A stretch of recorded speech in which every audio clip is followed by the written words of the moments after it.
attacks, killing 17. Time powers. Here's D.C. Bureau reporter Ross Ketchke.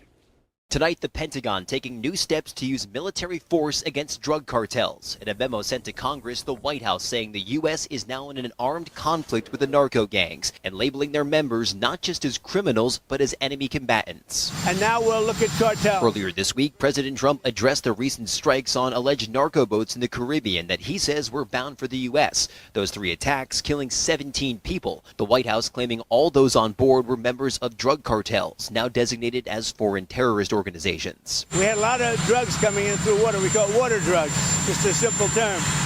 We don't have any boats on the water. South Florida Republican Congressman Carlos Jimenez backing the president, writing, "I fully support our military operation in the Caribbean to destroy the criminal drug cartels run by illegitimate dictator Nicolas Maduro in Venezuela. President Trump must have all options on the table to annihilate these thieves."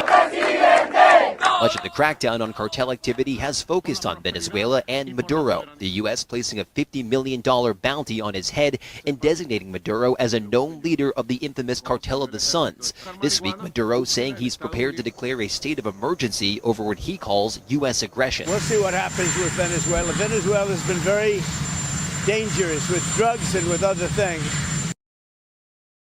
And in that memo to Congress, the Pentagon did note those 3 strikes on the alleged drug boats were fairly limited in their scope, but that the U.S. military is at the ready to continue combating any cartel activity.